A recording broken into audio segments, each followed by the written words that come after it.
اپنے مسائل کو حل کرنے کے لیے سبسکرائب کریں آپ کے مسائل کا حل۔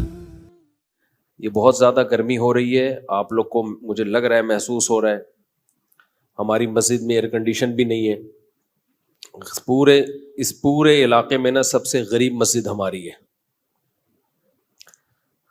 لوگ کہتے ہیں مفتی صاحب تو کروڑوں روپے چندہ کرتے ہیں، اگر کروڑوں چندہ ہوتا تو ہماری مسجد کا یہ حال نہ ہوتا۔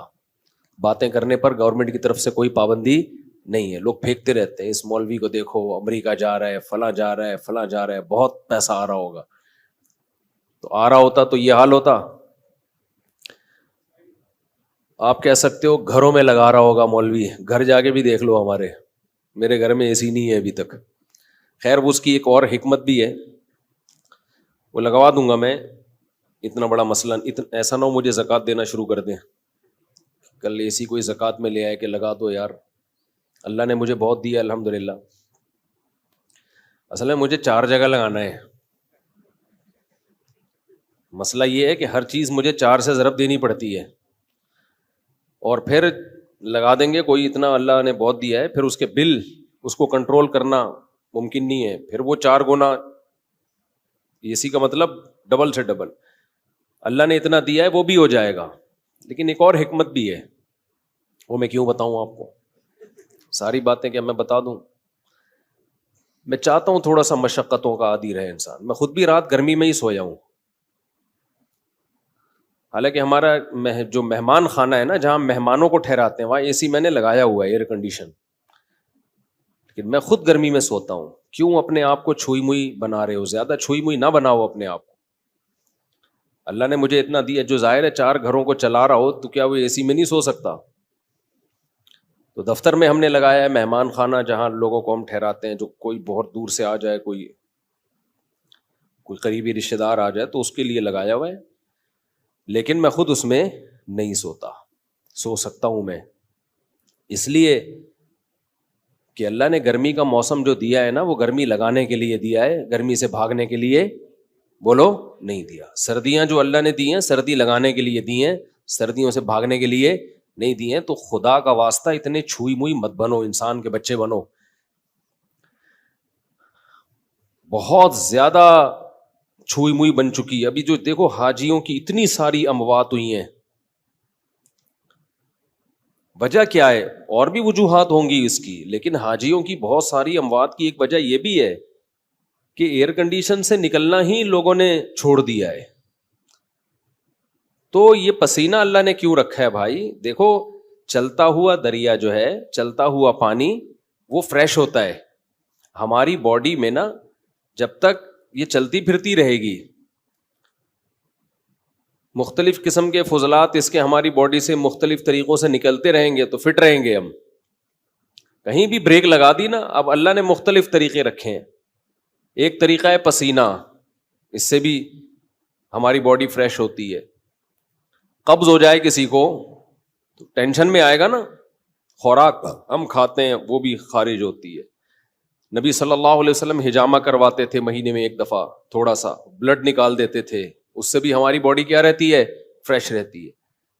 خواتین کو مینسز ہوتے ہیں، ان کی انرجی کا بہت بڑا حصہ اس میں ضائع ہوتا ہے، لیکن وہ مینسز ان کی صحت کے لیے ضروری ہیں۔ بچے کی ولادت ہوتی ہے، نفاس کا خون آتا ہے، بہت زیادہ ان کی انرجی اس میں ضائع ہوتی ہے، لیکن وہ ان کی صحت کے لیے ضروری۔ یہ ساری چیزیں باڈی کو ریفریش کرنے کے لیے ہوتی ہیں۔ ریفریش سمجھتے ہیں؟ کمپیوٹر میں جب سسٹم میں گڑبڑ ہو تو کیا مارتے ہیں اس کو؟ ریفریش۔ ریفریش سے کام نہ چلے، ری اسٹارٹ۔ ری اسٹارٹ سے بھی کام نہ چلے، سافٹ ویئر اڑا دو، اس کا دوسرا ڈال دو اس میں۔ تو پسینہ نکلنا بھی ضروری ہے بھائی، خون نکلنا بھی ضروری ہے۔ اسی طرح جب شادی ہوتی ہے تو بھی انرجی استعمال ہونا شروع ہوتی ہے، وہ بھی ہماری باڈی کا حصہ ہے۔ جو لوگ بہت عرصہ اپنی بیویوں سے دور رہتے ہیں، سال 2 سال، ان کے بھی دماغ خراب ہونا شروع ہوتا ہے۔ صرف مینٹلی ڈسٹرب نہیں ہوتے، ان کی باڈی بھی خراب ہوتی ہے، بڑھاپا جلدی آتا ہے ان لوگوں میں۔ تو اللہ کا بنایا ایک نے، جو عورتیں بچے کی ولادت روک لیتی ہیں وہ بھی جلدی بوڑھی ہو جاتی ہیں، کیونکہ وہ بھی ایک پروسیس ہے، اللہ نے رکھا ہے ان کی انرجی اس طرح سے یوٹیلائز ہو۔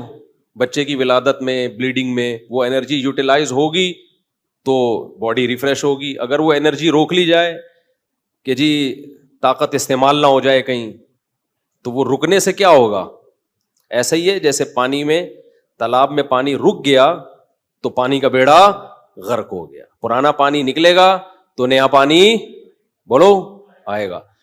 تو اس لیے تھوڑا سا اپنے آپ کو مشقت ہو. کل میں سویا نہیں ہوں گرمی کی وجہ سے, پسینے پسینے پسینے پسینے پسینے. ہم نے کہا کوئی بات نہیں, انجوائے کرو اسی کو, ٹھیک ہے, ایسی کتنے سی سمجھتے ہو, انجوائے کرو انہیں پسینوں کو. تو اس لیے اپنے دیکھو, ہمارے مذہب پہ چلنا اس وقت تک ممکن ہی نہیں ہے جب تک آپ محنت کے عادی نہ ہو. اس وقت تک مذہب پہ چلنا ممکن ہے نہیں, کیونکہ مذہب آپ سے جگہ جگہ آپ کی خواہشات چھڑواتا ہے. تو جو برگر فیملی بچہ ہوگا, جو بالکل ہی چھوئی موئی زندگی گزارے گا, وہ کیسے شریعت پہ چل سکتا ہے؟ شریعت پہ چلنا نفس کی خواہش کی مخالفت کے بغیر ممکن نہیں ہے. بس ایک بات کر کے میں آگے چلتا ہوں, کیونکہ یہ ٹاپک نہیں ہے. آپ بولیں گے مفتی صاحب کیا میڈیکل سائنس لے کے بیٹھ گئے ہیں, پسینے پہلے ہی نکل رہے ہیں اور نکال رہے ہیں ہمارے پسینے. دیکھو ایک بات خوب اچھی طرح سمجھو, دنیا میں ٹینشنوں کی 2 قسمیں ہیں. ایک ٹینشن جو نیچرل ہے, قدرت نے رکھی ہے, وہ ٹینشن صحت کے لیے اچھی ہے. اس کی علامت یہ ہے کہ وہ سب کو ہوتی ہے. سمجھ رہے ہو نا, اس کی علامت کیا ہے؟ سب کو ہوتی ہے. تو ظاہر ہے ساری انسانیت بیمار تو نہیں ہو سکتی نا. سردی کی ٹینشن یہ سب کو ہوتی ہے کہ نہیں ہوتی؟ جب سردیاں آتی ہیں تو پورے ملک پہ آتی ہے سردی, کسی ایک اکیلے کو نہیں لگ رہی ہوتی, تھر تھر کانپ رہا ہوتا. گرمیوں کی ٹینشن اللہ نے سب کے لیے, تو یہ سب کے مطلب ہے کہ اللہ دینا چاہتے ہیں یہ ٹینشن, یہ آپ کے لیے مفید ہے. کبھی کبھار ہمیں زکام ہو جاتا ہے, یہ سب کو ہوتا ہے. دنیا میں کوئی ایسا آدمی میں نے نہیں دیکھا جس کو کبھی بھی زکام نہ ہوتا ہو. اب یہ چھوٹی سی بیماری جو ہے یہ ہے ٹینشن, لیکن یہ سب کو ہوتی ہے. اسی وجہ سے بہت بڑے ڈاکٹر ہیں آغا خان ہاسپٹل کے, میری ان سے گپ شپ ہوئی, انہوں نے کہا کہ جو ہیلتھ کے اور صحت کے معیارات ہیں نا, ان میں نزلہ زکام کھانسی کو شامل نہیں کیا جاتا. یعنی کھانسنے والا نزلے والا آدمی بھی صحت مند ہی ہے. ہاں ایسا نہ ہو کہ کھانستا ہی آ رہا ہو بچپن سے, یعنی کبھی کبھار کھانسی زکام نزلہ, اس سے کیا ہوتا ہے, یہ وہ ٹینشنیں ہیں جو آپ کو بڑی ٹینشنوں سے بچا لیتی ہیں, آپ کا امیون سسٹم بوسٹ کر دیتی ہیں یہ. تو ان چیزوں میں پریشان ہونا. اسی طرح بچے جب پیدا ہوتے ہیں, بچہ چیخ چیخ کے روتا ہے, گلا پھاڑ پھاڑ کے, ہاں کچھ نہیں دیکھتا کہ یہ کمبخت کے باپ کے سونے کا ٹائم ہے یا ماں کے سونے کا ٹائم ہے. جب وہ روتا ہے تو, اور وجہ بھی سمجھ میں نہیں آ رہی ہوتی, تو یہ کسی ایک ہی بچے کے ساتھ ہوتا ہے یا ہر بچے کے ساتھ ہوتا ہے؟ ہر بچے کے. اس کا مطلب یہ نیچرل ہے, یہ اس کے لیے ضروری ہے. نہیں روئے گا نقصان ہوگا اس کو. اس لیے ایک دم بچے کے رونے پہ مائیں آج کل کیا کرتی ہوں, میرا بچہ پتہ نہیں کیوں رو رہا ہے, وجہ ہی سمجھ میں نہیں آ رہی, ہاں اس کو چپ نہیں کراؤ, چپ رونے دو کمبخت کو, رونے دو پاگل آدمی. یہ نیچرل ہے بھائی. اللہ تعالیٰ تمہارے اندر برداشت پیدا کرنا چاہتے ہیں. اللہ دیکھنا چاہ رہے ہیں کہ تم گدھے تو نہیں ہو کہیں.